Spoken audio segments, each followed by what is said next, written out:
নতুন করে আরও 50,000 মানুষকে বার্ধক্য ভাতা প্রকল্পের আওতায় নিয়ে আসতে চলেছে নবান্ন। তো বার্ধক্য ভাতা নিয়ে বিরাট বড় একটি আপডেট চলে এলো। তো যারা নতুন নতুন বার্ধক্য ভাতা আবেদন করেছিলেন কিন্তু এখনো পাননি, অর্থাৎ গত বছর যারা আবেদন করেছিলেন বার্ধক্য ভাতার অ্যাপ্লিকেশন জমা দিয়েছিলেন কিন্তু এখনো পর্যন্ত বার্ধক্য ভাতার টাকা পাননি, তো তারা কবে টাকা পাবেন এবং কত টাকা করে পাবেন বিস্তারিত আজকের ভিডিওতে আলোচনা করব। তো আজকের ভিডিওটি একদম নতুনদের জন্য, তো অবশ্যই ভিডিওটি ফলো করবেন এবং যারা চ্যানেলে নতুন আছেন তারা অবশ্যই চ্যানেলটিকে সাবস্ক্রাইব করে রাখুন, কারণ এই চ্যানেলে আমি রাজ্য সরকার এবং কেন্দ্র সরকার বিভিন্ন আপডেট খবর শেয়ার করে থাকি। তো চলুন শুরুতে একটি প্রতিবেদন আমাদের সামনে তুলে ধরেছি। ডিএর পর বার্ধক্য ভাতা নিয়ে সুখবর, বিরাট বড় সিদ্ধান্ত নিল রাজ্য সরকার।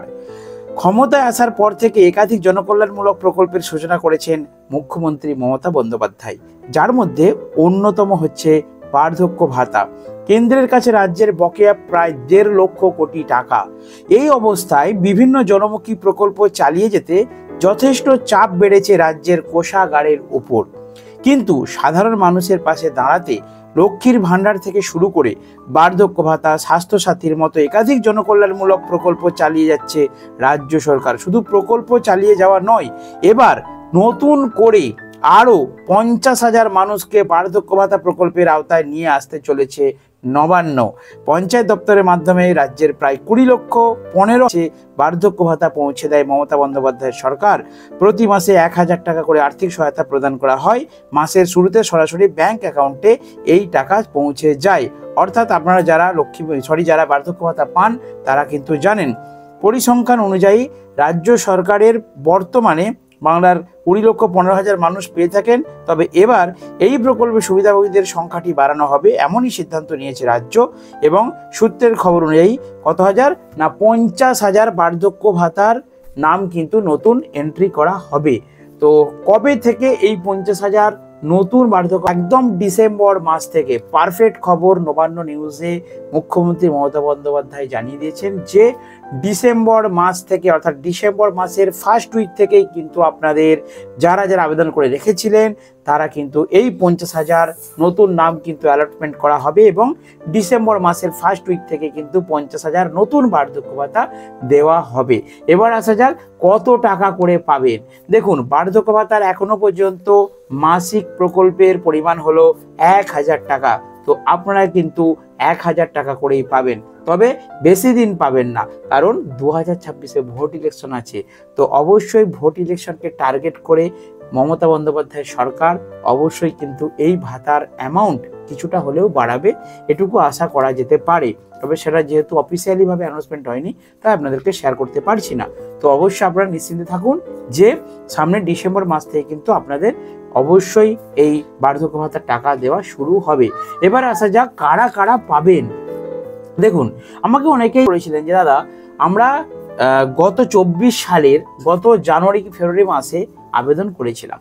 তো আবেদন করার পর আমাদের আবেদনটি এখন অনলাইনে চেক করতে সেখানে দেখা যাচ্ছে স্ট্যাটাসে অ্যাপ্রুভড, কারো কারো দেখা যাচ্ছে অ্যাকসেপ্টেড, বাট আমরা কিন্তু বার্ধক্য ভাতা পাচ্ছি না। তো তাদের জন্য আমি বলে দিচ্ছি কি করবেন। দেখুন, এই যে 50,000 নাম অ্যালটমেন্ট হবে, এরা কারা?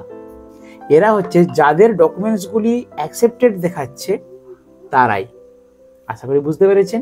অর্থাৎ যারা দীর্ঘদিন ধরে অ্যাপ্লিকেশন জমা দিয়ে রেখেছেন, তাদের অ্যাপ্লিকেশনটি সাবমিট হয়েছে কিন্তু টাকা পাচ্ছেননি, তারাই কিন্তু এবারে এই 50,000-এর মধ্যে পড়বেন এবং টাকা পেতে চলেছেন।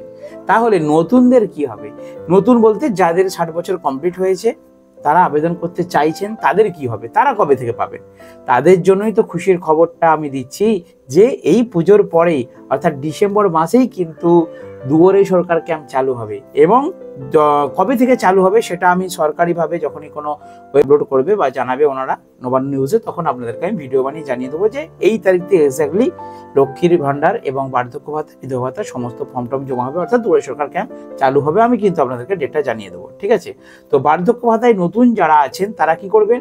যাদের জাস্ট 60 বছর পূরণ হয়েছে, তো তারা অবশ্যই আপনাদের Aadhaar card, PAN card, voter card, 3টে ডকুমেন্টসেই জন্ম তারিখ অর্থাৎ ডেট অফ বার্থটাকে কিন্তু ঠিক করে রাখুন। যদি বলেন কেন? কারণ ওল্ড এজ পেনশনে যাদের যাদের আটকে গিয়েছে না, অনেকে আবেদন করেছেন কিন্তু ওল্ড এজ পেনশনটা পাননি, তার পেছনে ফার্স্ট কারণ হচ্ছে তাদের ডকুমেন্টসগত সমস্যা। কি সমস্যা? দেখুন, 60 বছর বয়স ধরে কিন্তু ওল্ড এজ পেনশন চালু হয়। দেখা যাচ্ছে আধার কার্ডে 60 বছর হয়েছে, ভোটার কার্ডে 58 বছর, আবার কারো আধার কার্ডে 58 বছর, ভোটার কার্ডে 60 বছর তিনি আবেদন করেছেন।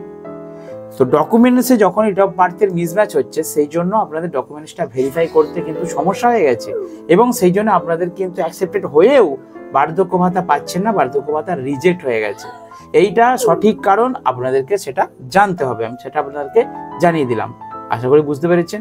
এবারে আসা যাক লক্ষ্মীর ভান্ডার, তারপরে ধরুন বিধবা, তারপরে ধরুন প্রতিবন্ধী ভাতা, এদের ক্ষেত্রে তাহলে কি হবে? প্রত্যেকের ক্ষেত্রেই একই নিয়ম। যারা লক্ষ্মী ভান্ডারে তাড়াহুড়ো করছেন যে আমাদের লক্ষ্মী ভান্ডার একবারে চাই তাড়াতাড়ি, তাদের জন্য টিপস হচ্ছে তারা অনলাইনে গিয়ে ফর্ম তুলে নিন। লক্ষ্মী ভান্ডার ফর্ম পাওয়া যায়, ফর্ম ফিল আপ করুন, আপনাদের ব্লক অফিসে অথবা পঞ্চায়েত অফিসে জমা করে দিন, যাদের তাড়াহুড়ো আছে। আর যারা বলবেন যে না দাদা এতদিন তো দেরি হয়েইছে, আর 2 মাস যাক, তো তাদের জন্য সুখবর দিচ্ছি, ডিসেম্বর মাসে দুয়ারে সরকার ক্যাম্প হবে, আপনারা ওখান থেকে ফর্ম তুলবেন, ওখানেই জমা করে দেবেন, ব্যাস খুব তাড়াতাড়ি আপনাদের কিন্তু লক্ষ্মী ভান্ডার বলুন, যে কোনো প্রকল্প, প্রতিবন্ধী ভাতা বলুন, বিধবা ভাতা বলুন, খুব তাড়াতাড়ি অ্যাপ্রুভ হবে। কারণ দুয়ারে সরকার ক্যাম্প হচ্ছে সরকারের ডাইরেক্ট মাধ্যম। আমি প্রত্যেকটা ভিডিওতে এই কথাটা বলি, ভিডিও শেষে বারবার বলি যে আপনারা দুয়ারে সরকারটা মিস করবেন না। দুয়ারে সরকারে দিলে সেখানে সরকারি আধিকারিকরা ডাইরেক্টলি আপনাদের ডকুমেন্টসটা তাদের অফিসিয়ালি ভাবে পেয়ে যাবে, এবং খুব তাড়াতাড়ি, মানে এ মাসে যদি আপনারা দুয়ারে সরকার ক্যাম্পে জমা দেন, পরের মাসে আপনাদের ডকুমেন্টসটা অ্যাপ্রুভ হবে, এবং পরের মাস থেকে আপনারা ভাতা পেতে চালু করবেন।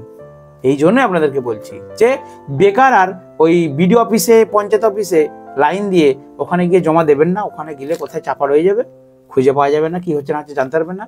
তার থেকে দুয়ারে সরকার ক্যাম্প দিলে আপনাকে রিসিভ নাম্বার দেবে, অ্যাপ্লিকেশন নাম্বার পাবেন, সেই নাম্বার দিয়ে আপনারা অলরেডি বিভিন্ন সিএসসি সেন্টারে যে অনলাইনে ভেরিফিকেশন করে দেখতে পারবেন, জানতে পারবেন যে এখনো পর্যন্ত কি হলো না হলো, কন্ডিশন স্ট্যাটাস চেক করতে পারবেন। সেই জন্য বলছি অবশ্যই আপনারা দুয়ারে সরকার ক্যাম্পে জমা দিন, ঠিক আছে? তো যাই হোক, নতুন যারা বার্ধক্য ভাতা পাবেন তাদের জন্য আগাম শুভেচ্ছা রইল, কারণ মাননীয় প্রধান মুখ্যমন্ত্রী যেটা বলেন সেটা কিন্তু করে দেখান। উনি নিউজ চ্যানেলে ওনার সভামঞ্চ থেকে বলেছেন যে 50,000 নতুন বার্ধক্য ভাতা দেয়া হবে, সেটা কিন্তু 100% তিনি করে দেখাবেন, আপনারা নিশ্চিন্তে থাকুন। আর এই 50,000 নামের মধ্যে সাপোজ ধরুন 50,000 অ্যালটমেন্ট হয়ে গেল, কিন্তু আপনি পেলেন না, রেখেছিলেন এখনো পাননি, তাদের জন্য একটা ছোট্ট টিপস বলি, আপনারা একটু কষ্ট করে দুয়ারে সরকার ক্যাম্পে গিয়ে একবার আপনাদের যে অ্যাপ্লিকেশন নাম্বারটা আছে না, ওই নাম্বারটা নিয়ে গিয়ে একটু সরকারি আধিকারিকের কাছে জিজ্ঞাসা করে নেবেন, যাচাই করে নেবেন যে অনলাইনে যে স্যার আমি তো আবেদন করেছিলাম, এই তো আমার অ্যাপ্লিকেশন আছে, একটু স্ট্যাটাসটা চেক করে নিন, তাহলে আপনারা একটু নিশ্চিন্তে থাকতে পারবেন, ঠিক আছে? তো চলুন বন্ধুরা, আজকে বার্ধক্য ভাতা নিয়ে ছোট্ট একটা খুশির খবর আপনাদেরকে শেয়ার করলাম। দেখাবেন নেক্সট ভিডিওতে। বন্ধুরা ভালো থাকবেন, সুস্থ থাকবেন।